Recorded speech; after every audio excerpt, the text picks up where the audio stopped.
Hey everybody, Tim Evanicki here with the College Audition, back again with another episode of the College Audition podcast, here with my special guest, Christopher McGovern, Associate Faculty Member at the New York Conservatory for Dramatic Arts. Thank you so much for joining us today, Christopher. Thank you for having me. So we always like to get to know the person before the program. So if you would please take us through a little bit of your background, career, and series of events that led you up to your time at New York Conservatory for Dramatic Arts. Sure. So I am a trained musician. I went to the Esther Boyer Conservatory of Music at Temple University in a decade we won't talk about because it was that long ago. Um, and I've been very fortunate to have a very varied career, both in as a performer and as a writer. I know you're calling in from Orlando, so I think if anybody that's listening has been to Disney World in the last like 10 years, you've heard some of my work. So I wrote a song called Let the Memories Begin, which was the first castle projection show that Disney did. And then I Wow. wrote, yeah, it was a very fun series of events of how that happened. Show business is all about, timing and being in the right place at the right time. And it happened to be both of those things is great. So I also wrote another song for them called Once Upon a Time, which was the castle show, the later show right up until the pandemic. And then, of course, they closed the parks and the rest of that is history. So I've worked with Disney. I've done quite a bit of arranging for them as well as writing. Um, I've done a lot of performing. I was Susan Egan's music director for 25 years. She was the original Belle in Beauty and the Beast. If anybody remembers that, I'm sure not the movie. She'll be the first to tell you that. And she was also the voice of Megara in the movie Hercules. We did all kinds of stuff together. We did shows together. We did a pretty extensive concert touring. I produced a couple CDs for her. One was called Coffee House. The other was called Winter Tracks. And I'm her the music director and pianist on her live CD. Um, I'm also a writer of theater. I wrote a show called Cagney, which was about the legendary tapper come dancer come bad guy gangster Jimmy Cagney, movie star from the 30s and 40s, along with the star of the show, Bobby Creighton, and Peter Colley wrote the book. We just had a timing being everything in show business. We had our pre-Broadway tryouts. It had run in New York for about a year and a half, almost 2 years off Broadway at the West Side Theater. And then it had its pre-Broadway tryout in December of 2019. So we were at the Pioneer Theater in Salt Lake City. So we don't, I don't know what's going to happen with that. It's been directed by John Rando, who is a double Tony Award winner, and who's going to be represented on Broadway, I think, coming up soon. Just was for Mr. Saturday Night, and will be for, he directed the musical of Back to the Future that was in London.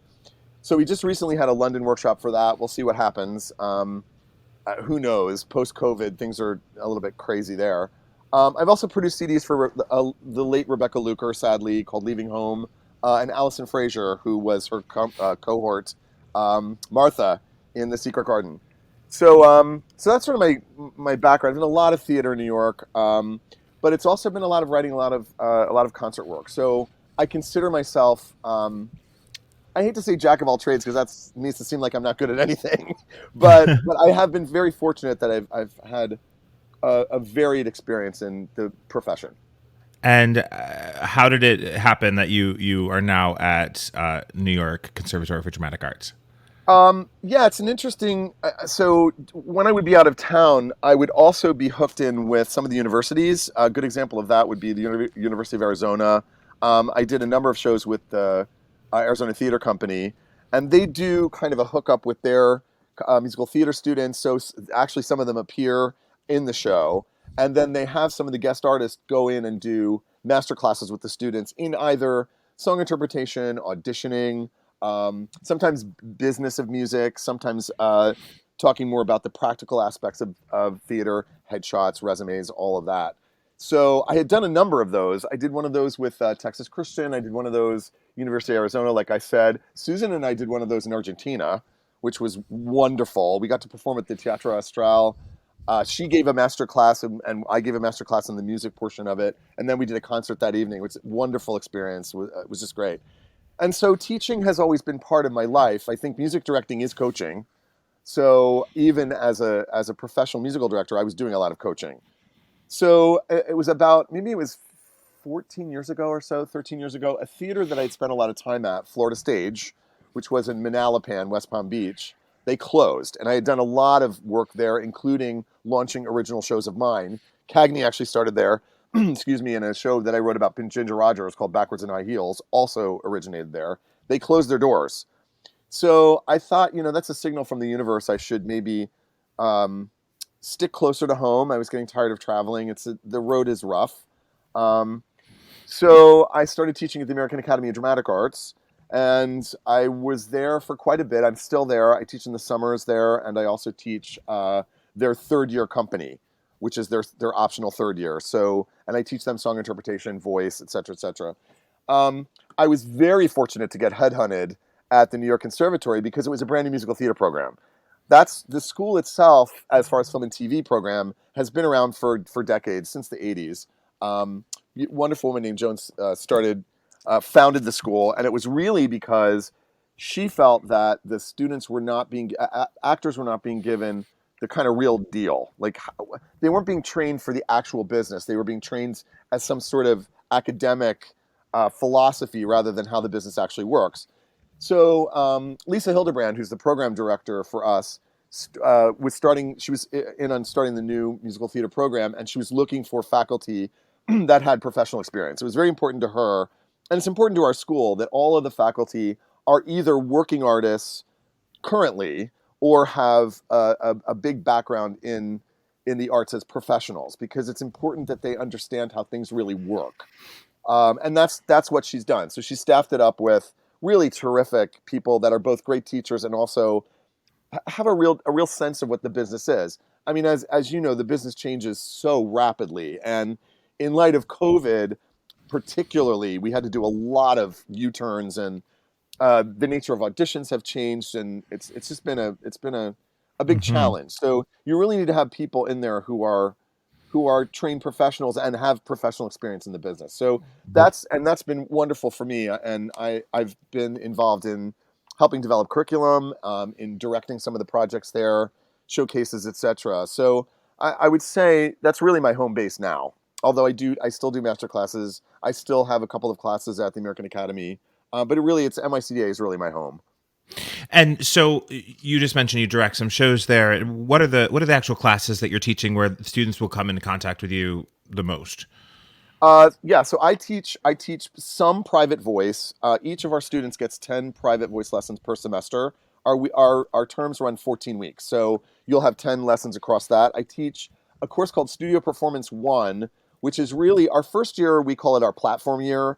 So that's really when you have artists that are coming from all over the place with different backgrounds.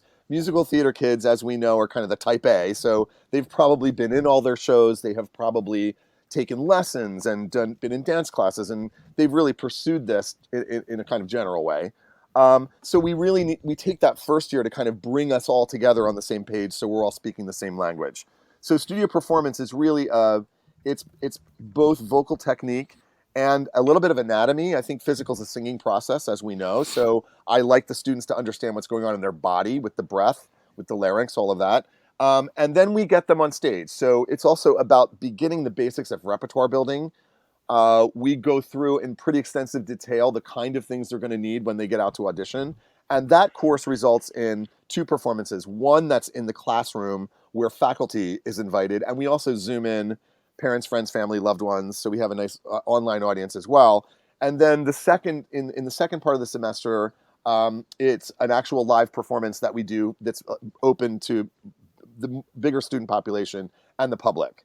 We Mm-hmm. also do a unit in that class, which is that class again it's called Studio Performance 1 in self-taping, because that's become such a ubiquitous part of being a working actor now. So we go through the basics of self-tapes based on things that casting directors have. I've had conversations with casting people about the things they're looking for, techniques in terms of getting your self-tape to get to the top of the pile or at least be seen beyond the first 10 seconds. So that's the studio performance class. Then I teach musical theater scene study, which is exactly what it seems. We cover three different eras. So we do a golden age where they're doing traditional musical theater scenes and songs.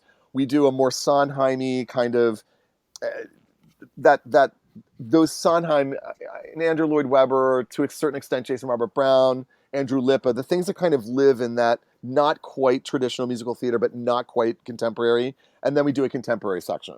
And then I direct the senior showcase. It's something that I created. There was a real need I felt for casting directors to see our graduating alumni, so our graduates. And part of the problem is when you're asking casting directors in New York to come see that your students perform as a means to introduce them to the business, it's a little difficult because they don't. It's hard to see um, an 18 or 19 or 20-year-old play Jack's mother. Some of the people that I'm asking to come see this cast Anne Harada, who's doing it on Broadway. So, the challenge is the repertoire. So, in order to get something that's really going to get the most amount of people playing their age, you're talking Carrie or Heathers or Legally Blonde, the shows that they've seen again and again and again. So, we developed this concept called the Found Project. It's based on the theme song is "You Will Be Found" because that's the gateway for a lot of Of these course. students. Yep. If it's either Hamilton or Evan Hansen, and they're both brilliant pieces. Don't get me wrong, but so the students write their own monologue, and the monologue has to do with how did their journey end up leading them to becoming an artist. And so they're not playing a role; they're playing themselves. And then we pair that with existing musical theater songs, group numbers, and we try to have, if the students do anything creative beyond just being musical theater performers, we put it in. We had a student who was a filmmaker, so she directed a film that ran with one of the numbers. We had a student who was a brilliant African drummer, so we incorporated her African drumming into her piece. We had a student who was a tap dancer, but in the kind of Savion Glover mold. So we incorporated his original choreographed piece. We had a student who was a poet. So we introduce our students as the casting directors will see them. And it's great because the feedback we've received is that they actually know how to cast these actors. As compared to going to Mm. see somebody play outside their age, outside their type, outside who they really are. Now they're going, well, if I'm casting a character that has those qualities, I know who this person is. So that's called the Found Project, and that's their culminating performance. It's their showcase, basically, and that takes Mhm. place in May, usually, like 3 weeks into May. Great. So we got so deep into explaining what happens in the program. Let's take a Yeah, step back and sure. explain what the program actually is. So it's not a classic university 4-year degree program. It is a 2-year conservatory program, correct? Yeah, 2-year conservatory program, and we issue an associate's degree.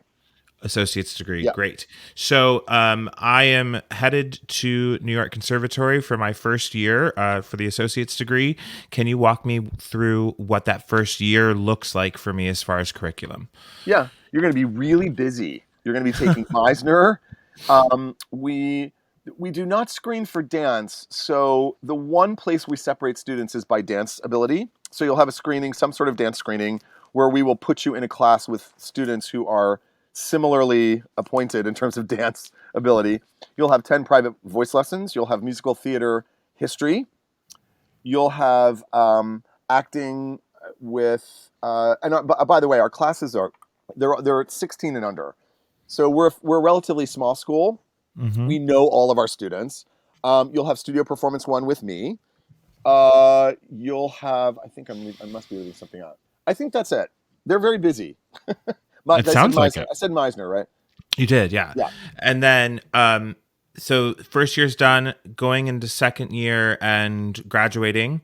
Mhm. What does that second year look like? Preparing for that, preparing for you to set them loose into the world and become professional actors. Yeah. So the second year is more applied performances. So we have a wonderful director on faculty named Joe Barros. He does what's called the New Works Project, where that's an actual performance mounted production where the students we choose, or he chooses material that's in process.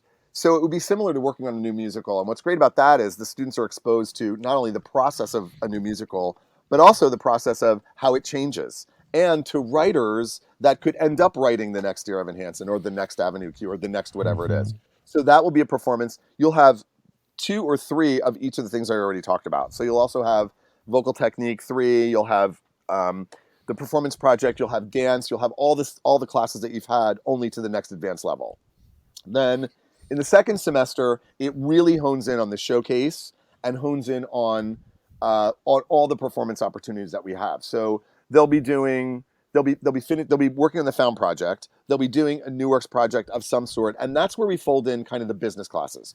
So there'll be an audition technique class. There'll be master classes with professionals in the business. Last year we had Rashidra Scott from Company and from Sister Act, and we had Tally Sessions, who is in Company as well, and Stand By for Falsetto. So we bring in professional actors, actresses, and casting directors to refine all their audition technique and to really look at those self-tapes that we've been working on with them to make sure they're really up to snuff when they go out in the world. Yeah. Are there any gen ed requirements in an associate's degree? No, there aren't. So they won't be taking, science or English comp, freshman comp, or any of that. They're all geared right toward the profession. Mm-hmm. And during their 2 years there, let's talk about the performance opportunities. How often are students able to get on stage? They're up all the time in class. For an actual stage, that doesn't really start until the second year. And that would be the performance project and the Found project. And then it depends on if any other opportunities arise, if we can get them out. Like they just performed at the Javits Center. An opportunity came up for them to go perform. There was a convention there where they actually took some of our students there. So because we have so many people that are working in the business, if those opportunities come up, we also use it for that. Do they ever get an opportunity to work on anything that's on camera and leave with anything as far as an on-camera class credit? They do. So in the second semester, they take a musical and condense it down to it's usually about 45 minutes to an hour. And then we bring in a film and TV teacher to film it. So they learn how to adapt their performance from the live stage to the camera version of it. Mm-hmm.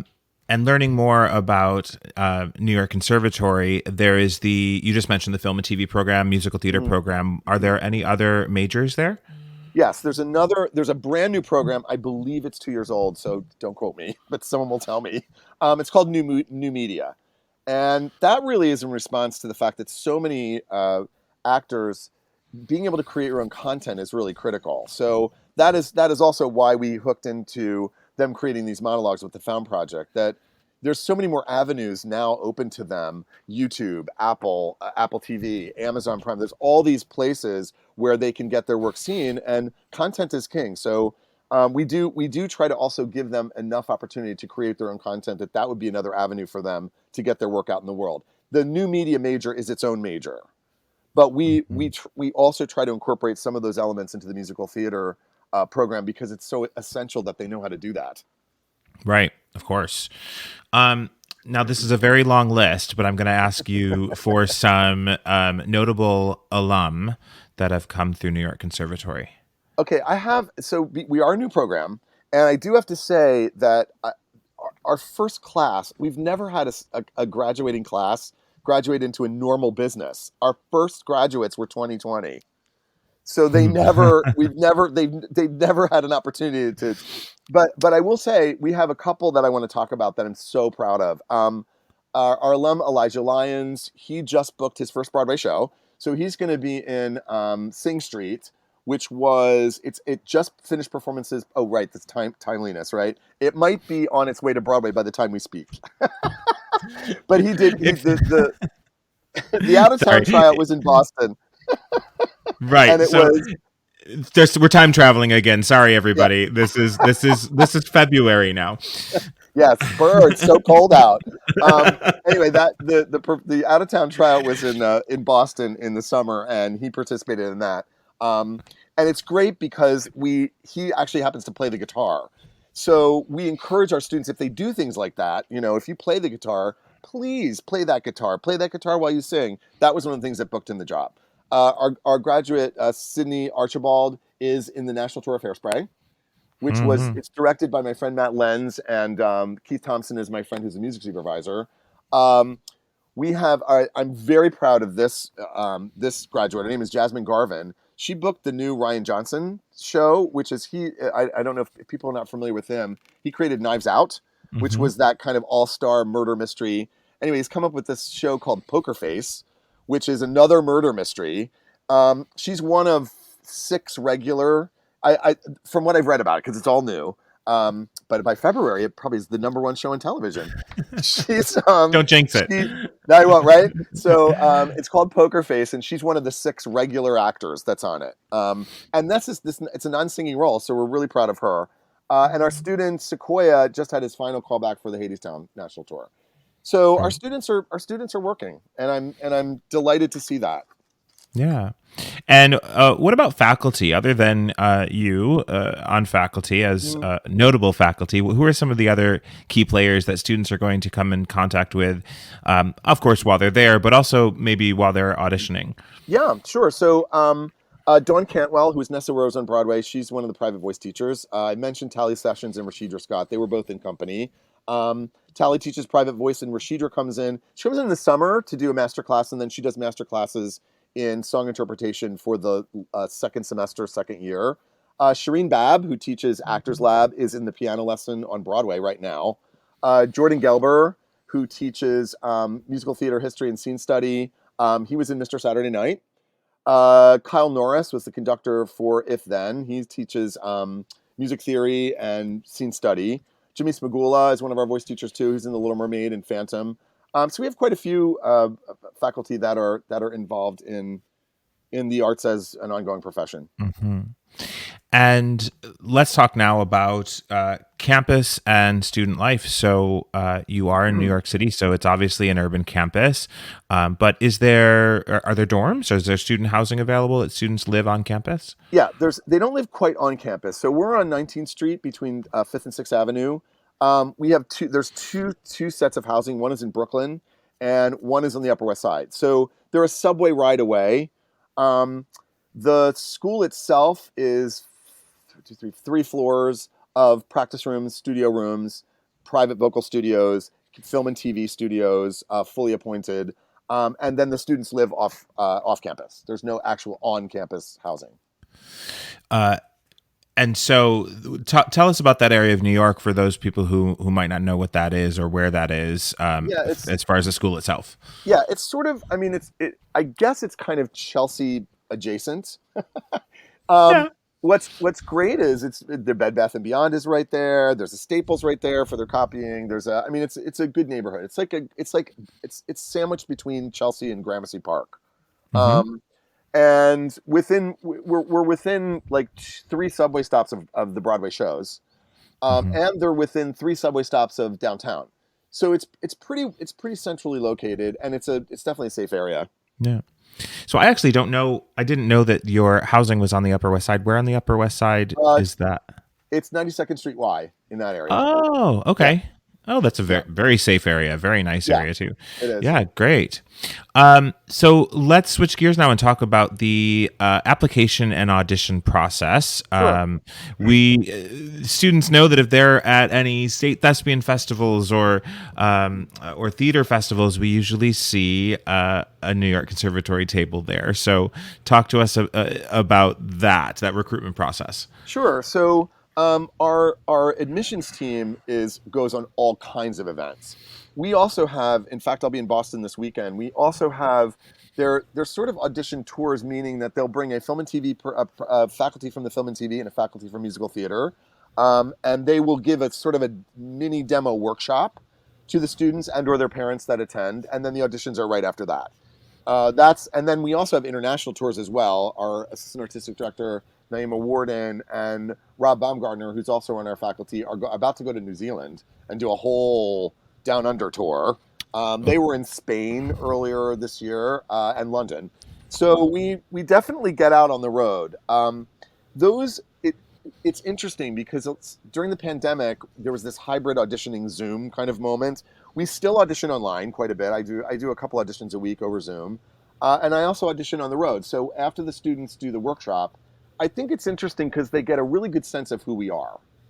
So the film Mhm. and TV person will either do a simplified miser exercise or a monologue exercise, something like that. And I usually have one of the students or two of the students get up and sing, and I actually coach them, give them some vocal, work on them vocally, so that they sort of get a sense of how we teach. So those are spread out throughout the year, and maybe I know admissions does many more than we do, but I know that the faculty does at least 10 or 15 of those. And yes, Wow. you're right. The New York Conservatory does. We're at the thespian festivals as well. So those are the faculty do not go on those. Now I do also know that they travel to go see shows. So they'll go to high schools all the time to go see their productions and to sort of see who the newcomers are from the next high school crop, and also that the admissions team does quite a bit of traveling on their own. That sounds like sports recruiting. They're going to see Yeah, games and find the kids. yeah, kind of. Um, so just to clarify, then, when there's at thespian festivals and things, that's not a final audition. That's a recruitment audition. So that's we like you, but you still have to do the audition process, right? Yeah, so they need to write an essay. They need 2 letters of recommendation. They need their high school transcript, which is pretty standard, I think, everywhere. And Mm-hmm. then they'll go through an audition process, which is basically meeting either via Zoom or live, either one. We have open houses once a month on campus in New York, where students come to visit the campus, and then they have an opportunity to audition. And that'll be an audition one-on-one with one of the faculty, So either you're theater auditioning. faculty or musical theater. So you're auditioning year round. Yeah, we audition all the time. Beautiful. And also So this is summer we have. Excuse me. no, go ahead. In the summer, we have 2 4-week intensives for both film and TV and musical theater, and a lot of times that's another way. We have 2 students now in our full-time program, both of whom came to attend the 4-week musical theater intensive in the summer, because the faculty that are on those programs are also the full-time faculty. So they're really going to get a sense of not only who the faculty are, but how the school operates, what the school's like to be at, what the dorms are like. They really get the sense of who we are. Yeah. And those are Great. during the summertime. And we also have, we have international events. This past summer, we had an international class come up from one of our people on our faculty is David Brouillard. He does a lot of master classes in Brazil and in Colombia, and sometimes he will bring those students up to audition for us as well, and or get a master class with us. Great. So remind me again, and you did mention this number, but it flew by and I didn't write it down. Yeah. How many students are you aiming for an incoming class in Yeah. each group? So we generally admit about 85 to 90 students to the program. Our class sizes, we try to keep them small. We have usually 3 or 4 sections of musical theater students, and those are 16 each, and then maybe 5 or 6 of the film and TV. So we don't have any classes that are larger than 16 in a section. So just to break that down even further and explain it in very simple terms for people listening, 85 is the total number of students in that year at school, at the school, and then 16 of those 85 are musical theater students. No, Did I explain that right? Yeah, no. Each class is between 12 and 16 students, and we have 3 sections of those for musical theater. So that's 45, whatever, and then the film and TV. So it's divided that way. Got it. 85 total. Yeah, and it's So between 85 and 100. Got it. So the sections are within a cohort, a graduating class. Yeah, because we want to make sure that, I found those big, when I was in college, those big giant lecture classes I didn't get much out of them. So Right. I found them challenging. We think it's important that we really know our students and that they get individual attention as young artists. As someone who's watching lots and lots and lots of auditions, if you're auditioning year round, what is something that you're looking for in a student so that they can stand out to you? That's a great question. I know that they're nervous, so I like to talk to them at first. I like to ask them what their favorite roles are, what roles they've played in high school. I like to see whether or not if they have that passion, because if they don't, it's going to be a very hard profession, and it's going to be very hard for them to succeed at school if they don't have the passion, because it's such hard work. So I look for a spark. I look for passion. I look for the ability to be flexible in the audition. I'll frequently throw them an adjustment that might be kind of off the wall or might be challenging to them, just to see if they're willing to play ball. Being flexible and being able to be directed, that's an important quality for an actor to have. I Right. look to see if they have curiosity. I ask them if they have any questions for me about the program or if they have any questions for me about the business, and to try to start a dialogue with them. But mostly I look for that spark, that passion, that ability to be dedicated, that discipline, and of course the talent. Great. And suggestions on, just because we have a little bit of time here, Sure. suggestions on choosing the right material. What is the material that you're looking? I mean, what are you asked to see when they audition, and what are your suggestions on finding the right material for a student? Yeah, it's a tough question because you're going to get so many different people's feelings about it. Hmm. Um, That's why I we ask. yeah, I know. We asked for one song and one monologue. Uh, I I think if I'm not one of those people that reads the do not sing list. I know that, and when I looked at it, I saw it and I thought, oh my God, there's like almost no songs that are not on it. I mean, what songs aren't on that list? And I think you kind of eliminate so much great material that, and even something that was like overdone right now comes back around in 5 years, and we like to hear it again. So I want something that suits them, meaning if they're looking for material, and let's say I have a young actor and they choose something that Seymour sings from Little Shop, that's going to tell me something a little bit about them. That's going to tell me that they think they're comedic. That's going to tell me Hmm. that they think they are a certain type of actor, a certain type of performer. Um, so then I'd like to see something completely different in their monologue. I want something that shows range. I want something that shows that they're able to understand text and interpret the lyric. Um, I want something that says to me that they've studied it enough that they really understand what they're saying. I don't really, in terms of the songs, I mean, I don't, if your corner of the sky is like, you think it's the best corner of the sky, and you're one of those tenors that have that C up there at the end, do it, because that tells me a lot about just that song. It's a great song. Also, it's always going to be a great song long after we're gone. It's still going to be a great song. Hmm. So I don't really care about the actual piece as long as it suits them. I find sometimes that they do things that don't suit them. So they'll either try to sing material that's on the more contemporary side when they really don't have that kind of voice, or they'll try to sing something that's much older than they are, where Right. if you sing "Send in the Clowns" and you're 18 or 17, losing my timing this late in my career, unless you were like a child star, I don't really know what career you've had. So, and I think, and again, that speaks to whether or not they've really spent the time to analyze the material enough to get something to choose something that suits them. Yeah. And Yeah, I I think agree. that happens in auditions all the time. I see that all the time. Someone will come Hmm. in with something that I think like, who gave them that song? It's just the Yeah. wrong choice for them. And it could be that it's too high, or it could be that it's the wrong sentiment, or it could be that it's something that's wildly outside their age, or there is. I tell people to tend to stay away from things that are currently running on Broadway.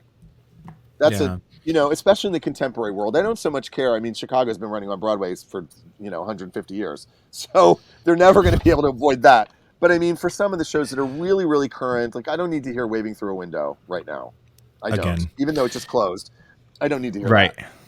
Right. But as And far as I the mean, yeah, I always tell students like go in the opposite direction of what you think should happen. Don't find the song first. First, think about what sets you apart and what you do well or better than the next 17-year-old that's going to walk in the room. And there's so much material out there. Then go find the material that will show exactly that. Whatever it is that you want to show. If you want to show you can belt the high F, or that you can, sing a low basso profundo, yeah, low ever e, there's a piece out there to showcase that, and that's what you should always find. So think about you first and then find the material instead of the other way around. that's wonderful advice. I also I tend to tell them to stay away from things that are like overly complex, right? So I Hmm. know that for a while, all the Sopranos were singing "The Beauty Is." It's a beautiful song, but you know what? Do you know how many times I was in an audition where either the accompanist, it just was. I mean, just a tragically hard accompaniment. But Uh-huh. separate from that, there's a lot of rub in there, ironically. And I can't tell you how many times casting directors who don't, they're not musicians, and they'll say, "Was she a little pitchy? Was something weird up there?" And I'd be like, "No, she sang the notes that are on the page." So Right. So I think Right, that right, things right. that are overly complicated make it difficult for me to tell what the actual voice is, Right. or for me to tell what they're actually trying to get from that material, or what story they're trying to tell. Because we believe that everything, I mean, in our school, every class is an acting class. So if you're in dance class, if you're in vocal tech class, whatever class you're in, it's an acting class, because we believe in Yeah. storytellers. Yep. And that what you just said sort of goes to my other advice that I usually give a student is it's not your job to educate the person behind the table. It's not your job to show them this new piece of music that they've never heard before, or to show them how, great of a musician you are because you're singing those weird intervals and things. Yeah. Just keep it simple, and the person behind the table is smarter than you, I promise, and they know what they're looking for. Yeah. So anyhow, thank you for going down that little road Yeah. with me. There was, I tend to put in some relevant items into the podcast with something that I may have been shaking a teenager over earlier in the day. I've seen that now. I've seen some of the students. They'll say, "Well, do you that do not sing list?" I feel like it never changes. It's always sort of the same. I see the same. And But where is this list? I've I don't never know. seen this. It Like, must be on is the it a on the list? interwebs. It's on the interwebs. It is a real list. I saw one once, and I looked at it and I thought, okay, so you can't sing anything from anything Sheldon Harnick ever wrote, which is some of the most wonderful lyrics in musical theater history. Why would you not be able to sing this material? It's crazy to me. No, I have. If it's your best, no matter what it is, why would you waste the opportunity to share that in the audition that's literally going to change the course of the Yeah, rest of your life? yeah. Like what's going to determine where you go to school? And So most casting just directors do will it. say that too. In the business, they'll say that same thing. I think so as well. I mean, and I tell kids too, like, if you're auditioning for Wicked on Broadway, everyone auditioning is going to be singing Defying Gravity. It's the one who sings it best that gets cast. Yeah. So there you go. Yeah. There is this thing now where they're giving them lots of material for first auditions, which I have mixed feelings about. They're giving them, 3 songs to learn and 4 sides, and that's a lot. It's a lot of material for a first audition. It As you is. mentioned, if you're down to the end for Elphaba, you bet you're going to sing Defying Gravity, and Stephen Schwartz will probably hear it. But other than that, Yeah. Sing whatever you want. But I challenge someone to show me this do not sing list that's actually like I'll email the it to real you. one that everyone sees. I'll email it to You know, you. I have somebody. I'm close with somebody that is at one of the schools, and every year when they sit through the auditions, and it's one of the bigger schools, so they see hundreds and hundreds of auditions. They actually keep track of what everyone sings, and they write it down. And I usually get a copy of that at the Wow. end, so I get to actually see. It's a pretty good cross section because it's one of the Yeah. schools that see so many of what everyone's singing, and I tend to encourage my students to steer away from the ones that everyone was doing that year.